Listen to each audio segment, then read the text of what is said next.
out to Tupac for all them royalties. Tupac built this house, you hear me?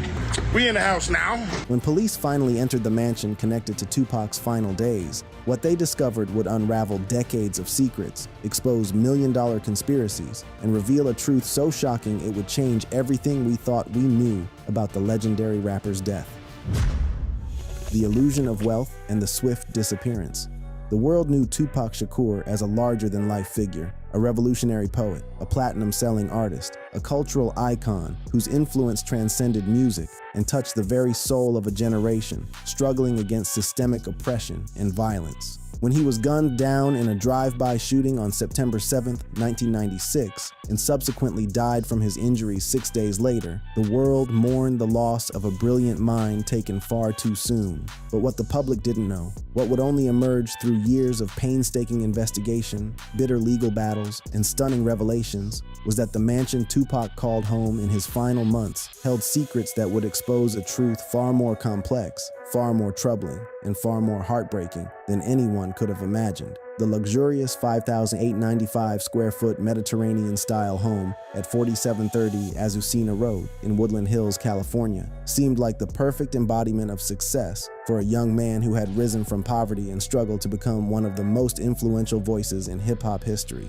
Nestled in the prestigious The Heights neighborhood on nearly 1 acre of land, with soaring ceilings, expansive windows flooding the space with natural light, and lush tropical landscaping providing privacy and seclusion, the property appeared to be everything a superstar could want. The home featured 6 bedrooms, 5 bathrooms, a heated lap pool with a waterfall, arcade machines, pinball machines, and slot machines that Tupac had installed for entertainment, a veritable playground for a young man at the height of his career. But here's where the story takes its first dark turn. Tupac didn't own this mansion. Despite selling over $60 million in records by 1996, despite the platinum plaques adorning his walls, and despite the public perception of wealth and success, the truth was far more complicated and far more sinister. The property was leased for Tupac by Death Row Records as part of his post-jail agreement with Suge Knight, the controversial record executive whose shadow would loom large over the final chapter of Tupac's life. The rapper was actually in escrow to purchase the home at the time of his murder, with funds already deposited,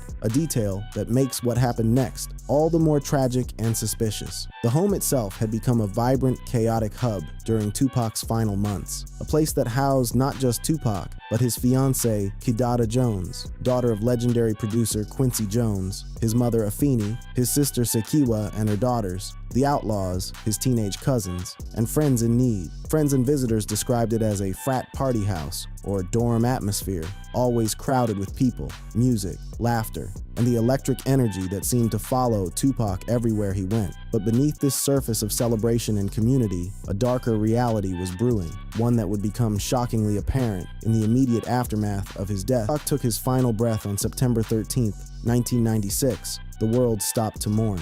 But while fans grieved and artists paid tribute, something far more calculated and cold-blooded was happening at the Woodland Hills mansion. Within approximately 2 months of Tupac's death, the property was swiftly cleared by Death Row Records associates, including those connected to Suge Knight. This wasn't a slow, respectful process of estate management. This was a systematic, almost militaristic operation to remove high-value items, vehicles, and professional equipment, leaving behind only the ghostly remnants of a life cut tragically short. The items removed included valuables such as jewelry and awards like gold and platinum plaques, vehicles including his 1996 Hummer H1, the BMW 750iL from the shooting was impounded separately, and studio equipment including mixing boards and recording gear from home setups. The speed and efficiency of this operation raised immediate red flags. Why the rush? What were they so desperate to secure? And more importantly, what were they so desperate to hide? No evidence suggests authorities conducted a raid or formal on-site inventory of the Woodland Hills home post-death.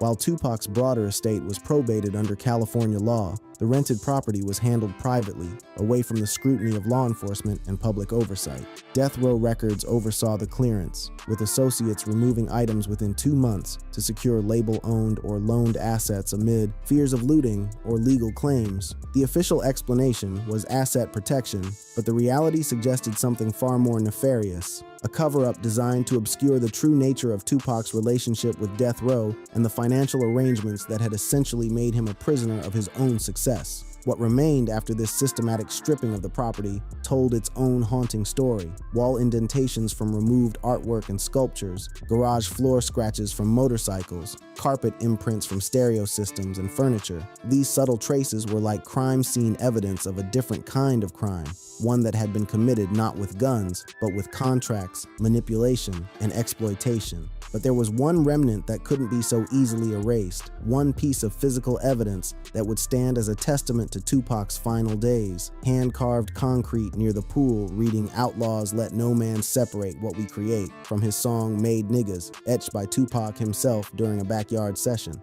The etching remains intact and legible as of 2025, despite weathering, preserved through renovations and highlighted in real estate listings. It stands as a poignant reminder, perhaps the only physical evidence remaining at the property, of the man who once called this place home, who gathered his friends and family around him, who carved his message of unity and loyalty into the very foundation of a home he would never truly own. The property's subsequent history reads like a real estate success story, with the home selling 7 times since 1989, appreciating from a land value of $250,000 in 1994 to multi-million-dollar status. It was first sold after Tupac's death on May 16, 1997, for $920,000 to David Weiner, then on December 28, 1999, for $1,200,000 to Leor Demant, DJ Lethal of Limp Bizkit and House of Pain, and continued changing hands with increasing values. As recently as September 3, 2025, it sold for $3,400,000 to an undisclosed buyer, with a current zestimate of $3,433,700. Over $1 million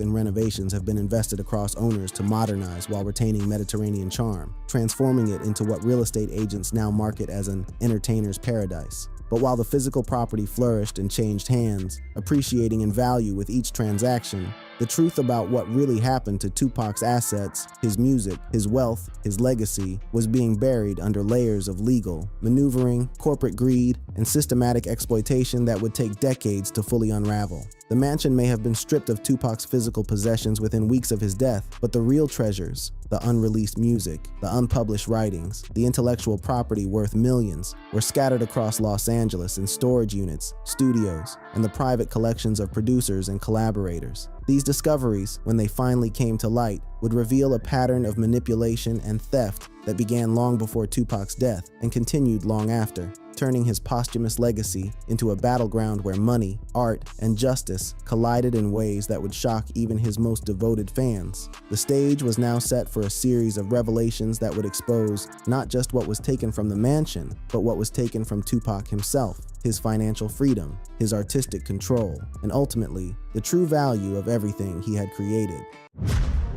The shocking estate inventory and hidden vaults. When the initial estate inventory was compiled in late 1996 by estate administrators led by Tupac's mother, Afeni Shakur, and attorney Richard Fishbein, the results were nothing short of shocking, but not in the way anyone expected. For a man who had sold over $60 million in records in 1996 alone, who had become one of the most recognizable faces in music, whose name was synonymous with success against all odds, the inventory revealed a truth so devastating it seemed almost impossible to believe. Tupac Shakur died with a net worth of approximately $200,000 to $500,000, a figure that was heavily offset by a $4.9 million debt to Death Row Records for advances, lifestyle expenses, and production costs. How could this be possible? How could someone who generated millions of dollars in revenue die virtually penniless? The answer would reveal one of the most egregious examples of financial exploitation in music history, a systematic scheme to keep Tupac in perpetual debt while enriching the very people who claimed to support him.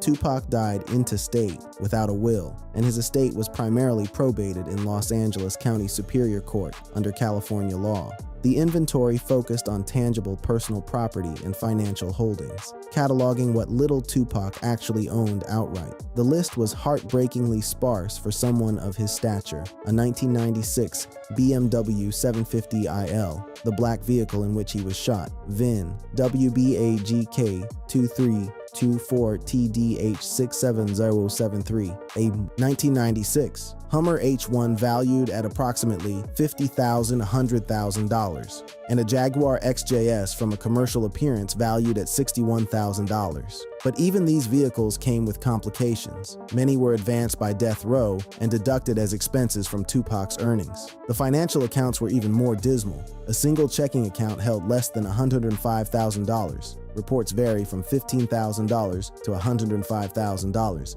quickly depleted by court fees and taxes, and a life insurance policy worth a five-figure amount with his half-sister Sekiwa as beneficiary. No real estate, stocks, bonds, mutual funds, or retirement accounts were listed, nothing to show for years of chart-topping success and sold-out performances. The jewelry and personal effects told an even darker story. Diamond-encrusted death row pendants and other pieces worth hundreds of thousands of dollars had been advanced by death row, including $115,507 from BL Diamonds and $5,845 from 14th Year Carats, all unpaid and leading to lawsuits against the estate after Tupac's death. The awards and memorabilia, multiple gold and platinum plaques for albums like All Eyes on Me, Me Against the World, Thug Life, and Tupacalypse Now, had been removed from the home by associates, their value never properly quantified in the official inventory. But the most damning evidence of systematic exploitation came in the form of what death row claimed Tupac owed them. The debt structure was Byzantine in its complexity and brazen in its fraud. Death row's advances had covered Tupac's $1.4 million bail, but they had also included improper charges such as $23,857 for a Porsche not owned by Tupac, $20,700 for Nate Dogg's child support, $2,065 for Suge Knight's wife's American Express bill, hotel tabs totaling $300,000 at the Peninsula Hotel, lease payments for 3 residences, including a $120,000 Malibu house and $57,600 Wilshire apartments occupied by others, and over $100,000 in furniture from a leased apartment that was removed to an undisclosed location after his death. Afeni Shakur would later allege that death row had charged Tupac $7.1 million in fictitious expenses, and that her son was actually owed $17 million in unpaid royalties and advances. The handwritten 3-page prison contract from 1995 was deemed questionable, described as nothing but toilet paper due to conflicts of interest, locking Tupac into a deal that would keep him perpetually indebted to the label. The inventory revealed something else equally troubling. It had catastrophically undervalued Tupac's intellectual property. While the tangible assets were meticulously counted, the unreleased music, writings, and creative works that would later be valued at over $100 million were essentially ignored or hidden. This wasn't an oversight, it was strategic. If the estate didn't know about these assets, they couldn't fight for them. If they couldn't fight for them, death row and others could continue to exploit Tupac's legacy for their own profit. But Afeni Shakur was not the kind of woman to accept defeat quietly. As a former Black Panther with paralegal experience and a fierce determination to protect her son's legacy, she began a legal crusade that would span decades and ultimately recover what was rightfully Tupac's. In 1997, she founded Amaru Entertainment specifically to handle Tupac's posthumous catalog, including unreleased recordings, film rights, and merchandising. What she would uncover in the process would stagger the imagination. The discoveries began emerging gradually, piece by piece, from the most unexpected places. Storage units across Los Angeles became treasure troves of unreleased material. Unit 247 at Public Storage on Ventura Boulevard held over 100 DAT, digital audio tape, cassettes from Tupac's death row sessions between 1995 and 1996, containing raw vocals for what would become posthumous remixes and new albums. Unit 189 at StoreQuest in Van Nuys contained mixing boards, hard drives, and additional tapes including early 1990s demos. Some items even surfaced in 2016 via a Craigslist sale, leading to a $250,000 auction in March 2025 for a cassette of unreleased 1990-1991 tracks and lyrics. But the storage units were just the beginning. Producers and collaborators who had worked with Tupac began coming forward with their own caches of unreleased material. Johnny J held 40+ tracks from their sessions together. Daz Dillinger, who had produced several key tracks for All Eyes on Me, including Ambition's As a Rita, 2 of America's Most Wanted, and I Ain't Mad at Cha, held 40 tracks of his own. Shout out to Tupac for all them royalties. Tupac built this house, you hear me? We in the house now. Daz would later say in 2025, while giving a tour of a mansion he claimed was built entirely from royalties earned from his work with Tupac. Shock G held early demos from Tupac's Digital Underground era, and Heard M Bad possessed additional material. Studios like Can-Am in Encino, Death Row's Tarzana facility, and Larrabee yielded masters for songs like To Live and Die in LA. Early estimates suggested around 200 unreleased songs existed post-death, but more recent accounts suggest the total could be higher, potentially 400 to 500 tracks, with 80-plus Death Row-era songs still vaulted due to ongoing disputes as of 2025. The unreleased writings were equally stunning. Handwritten poems were discovered among personal papers, including In the Event of My Demise, written pre-death but shared posthumously, Genesis, The Rebirth of My Heart, dedicated to Renee Ross, and others from his teen years. Friends like Jada Pinkett Smith released unpublished poems, such as a 2021 tribute for what would have been his 50th birthday. Some lyrics and original versions of songs like Dear Mama, featuring Yo-Yo and California Love, surfaced in lawsuits and museum exhibits. These discoveries would fuel at least 7 core posthumous studio albums, expanding to 11-13 with compilations and soundtracks, all released via Amaru Interscope. Albums like Are You Still Down? Remember Me, in 1997, went 4X Platinum using early unreleased demos. Greatest Hits, in 1998, which included 4 unreleased tracks like Changes and Unconditional Love, went diamond with 10X Platinum certification, until The End of Time in 2001, which required armed security during handling due to the value of the 2-inch reels, debuted at number 1 and went 4X Platinum. By 2008, the estate was earning $15–20 million annually from royalties, licensing, and sales. Total posthumous sales exceed 40 million units globally, contributing to Tupac's 75+ million career sales. As of 2025, the estate is worth an estimated $4,100 million, a staggering transformation from the paltry $200,000 initial valuation. But this wealth came only after years of brutal legal warfare to recover what should have been Tupac's all along. The vaults of unreleased material weren't just financially valuable, they represented Tupac's artistic vision, his unrealized dreams, his voice continuing to speak even after death. But securing these treasures would require Afeni to wage legal battles that would expose the depths of the music industry's exploitation and corruption. Legal warfare and the murder investigation connection. Afeni Shakur filed her first major lawsuit against Death Row Records in April 1997, just 7 months after her son's death. The allegations were explosive. She accused the label of operating as a criminal enterprise and bilking the estate out of over $50 million in royalties from albums like All Eyes on Me, which had gone quintuple platinum by 1996. Death Row countered with claims of $7 million in advances, including $1.4 million for bail, $2 million in production costs, and fictitious charges like 23,857s for a Porsche not owned by Tupac. The lawsuit highlighted how Tupac's handwritten 1995 prison contract was invalid due to conflicts of interest, essentially making him a prisoner of a deal he had signed while desperate for freedom. The case settled out of court in 1998 with an agreement that returned over 150 unreleased masters to Afeni's Amaru Entertainment, forgave half of the debt, and upgraded royalties to 18%. This settlement alone enabled early posthumous albums that would generate millions, but it was just the beginning of a legal odyssey that would span decades. During Death Row's Chapter 11 bankruptcy filed in 2006, Afeni negotiated a global settlement approved in 2008, securing additional unreleased tracks, a $5 million advance from Interscope for posthumous material, and further upgraded royalties. But when Canadian company Entertainment One, E1, acquired Death Row assets in 2009, the battles began anew.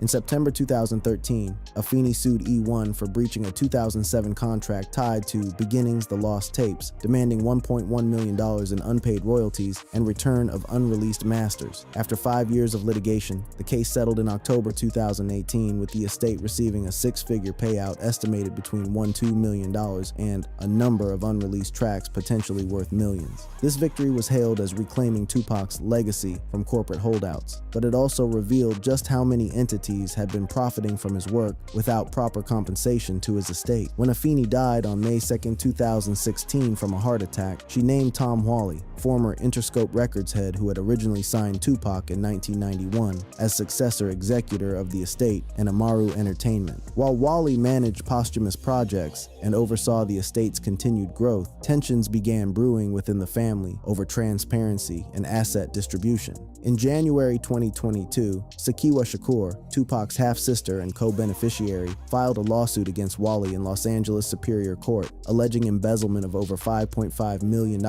in the 5 years following Afeni's death. The claims were damning, self-dealing through excessive fees, including $1.7 million in 2019 alone, refusing to hand over personal items such as cars, jewelry, platinum albums, and clothing, and mismanaging the trust. Sakiwa sought Whalley's removal as executor and accounting of assets and damages. The lawsuit revealed something particularly troubling. Items like handwritten lyrics, jewelry, and memorabilia allegedly held by Whalley had surfaced in public exhibits like the Wake Me When I'm Free Museum, which operated in Los Angeles from January 2022 to January 2025. The immersive exhibit featured Tupac's artifacts, including clothing from his final months, sculptures, and a 350 handcuff installation symbolizing Afeni's activism, but Sakiwa's lawsuit accused Whalley of using estate property for exhibits without family consent while denying the family access to these same items. The museum closed in 2025, citing low attendance, but the legal battle continues. As of October 2025, the case remains ongoing, with July 2022 filings accusing Whalley of non-compliance with court orders for asset disclosure. The estate, now worth between $40 and $100 million, has become a battleground where family loyalty, financial interests, and the preservation of Tupac's artistic legacy collide in increasingly contentious ways. But the legal battles weren't confined to estate management. In March-May 2025, 3 federal lawsuits were filed by the Dr. Khalid Abdul Muhammad estate against Tupac's estate, Death Row, Interscope, Universal, and others. The suits allege unauthorized sampling of a 7-line excerpt from Muhammad's 1993 Black Holocaust Nationhood Conference speech in White Man's World from the Don Killuminati, the 7-Day Theory album, seeking $5 million in damages, injunctions, fees, and impoundment, claiming no permission, credit, or compensation, despite the copyrighted speech. As of October 2025, these cases remain in early stages with no settlements. While these legal battles over money and intellectual property raged in courtrooms, another investigation was slowly, methodically building toward a breakthrough in the case that had haunted music fans and law enforcement for nearly 3 decades. Who killed Tupac Shakur? The connection between the estate discoveries and the murder investigation would prove more complex and intertwined than anyone imagined. In July 2023, Las Vegas Metro Police served a search warrant at the Henderson home of Paula Clemens, wife of 60-year-old Dwayne Keefe D. Davis. Keefe D. is the uncle of Orlando Anderson, Tupac's rumored killer, who himself died in a shooting 2 years after. Tupac was killed in 1996. Over the years, Keefe D. has named his nephew as the shooter and has said he was in that white Cadillac with Anderson when he pulled the trigger. Keefe D. said there was another person in the car with them as well, another fellow Crip. That guy has also died. So he's sort of the last man standing. If there's anyone who's going to have to answer for this, presumably it might be him. The raid yielded items including magazine articles about Shakur's death, computers, hard drives, pictures from the 1990s, and copies of Keefe D.'s book, Compton Street Legend. These items belonged to Davis and were part of the murder probe, not uncatalogued Tupac estate materials, but they represented decades of a man living with the knowledge of what happened that night, collecting memorabilia about a crime he would eventually confess to orchestrating. In September 2023, nearly 27 years after Tupac's death, Keefe D. was arrested and charged with first-degree murder with a deadly weapon and gang enhancement. From behind bars, I'm innocent. I ain't killed nobody, never did ever kill nobody. They don't have no evidence against me. But prosecutors pointed to Davis's own 2019 memoir, Compton Street Legend, and his on-camera interview where he admitted being present during the shooting. You said the shots came from the back. Who shot Tupac?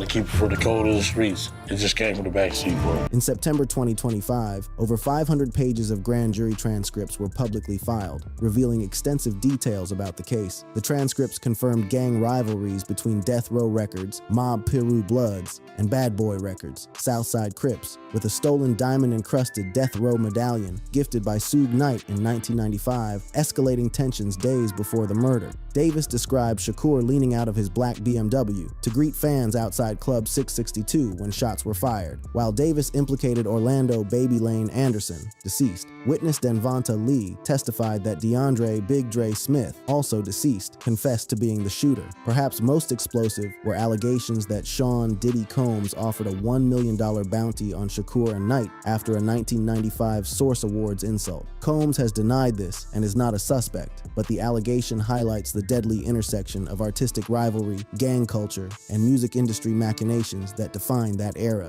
Davis's role was as a Southside Crips leader who admitted orchestrating but not firing shots. His 2009 LAPD interviews under partial immunity detailed the events, but prosecutors argue immunity does not apply to the current case. I shouldn't have said nothing. You know what I'm saying?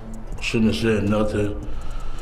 And I'm innocent, man. The trial has been delayed until February 2026 due to evidence volume exceeding 15,000 pages, and Davis received additional sentencing of 16 to 40 months for a jailhouse fight in September 2025. The parallel narratives, the systematic exploitation of Tupac's estate, and the decades-long pursuit of justice for his murder tell a complete story of a young man whose talent made him millions, but whose lack of control over his own career and safety led to tragedy on every level. The mansion in Woodland Hills, stripped bare within weeks of his death, stands as a monument not to wealth and success, but to vulnerability and exploitation. The unreleased music scattered across Los Angeles storage units represents not just artistic output, but evidence of how thoroughly the industry sought to control and profit from Tupac's work even after his death. As of October 2025, the estate's value sits between $40–100 million, with ongoing litigation over intellectual property protections and family management disputes. Annual earnings from digital platforms now range between $6 to $10 million, ensuring Tupac's voice continues to reach new generations. But every dollar earned is shadowed by the knowledge of what was stolen, what was hidden, and what was lost. The discoveries in and around Tupac's mansion weren't just about missing jewelry or studio equipment. They were about missing justice, missing accountability, and a missing future for one of the most brilliant artists of his generation. What they found wasn't worse than we thought, because it was more scandalous or more valuable than expected. It was worse because it revealed a systematic pattern of exploitation that began when Tupac was desperately seeking release from prison and continued decades after his death, turning his legacy into a commodity to be fought over in courtrooms, while the man who may have orchestrated his murder walked free for 27 years. The mansion may have been emptied, the storage units may have been cataloged, the legal battles may continue, but the truth of what happened to Tupac Shakur, both in life and in death, stands as one of the most tragic cautionary tales in music history. Click on one of the cards on your screen to see more videos like this.